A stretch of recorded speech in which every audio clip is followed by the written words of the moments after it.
У нас записалось для выступления 20 человек. Выступило 17 человек.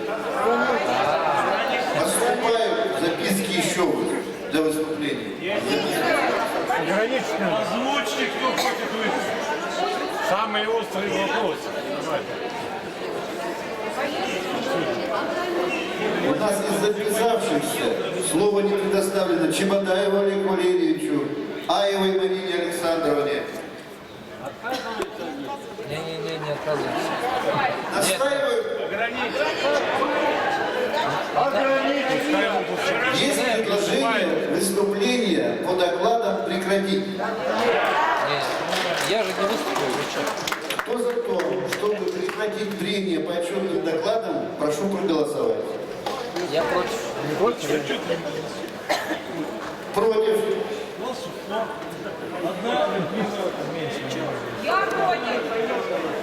Воздержались. Большинством голосов прения прекращается. Сейчас объявляется перерыв на 10 минут. Время 16:40. В 16:10 мы начинаем работу после перерыва.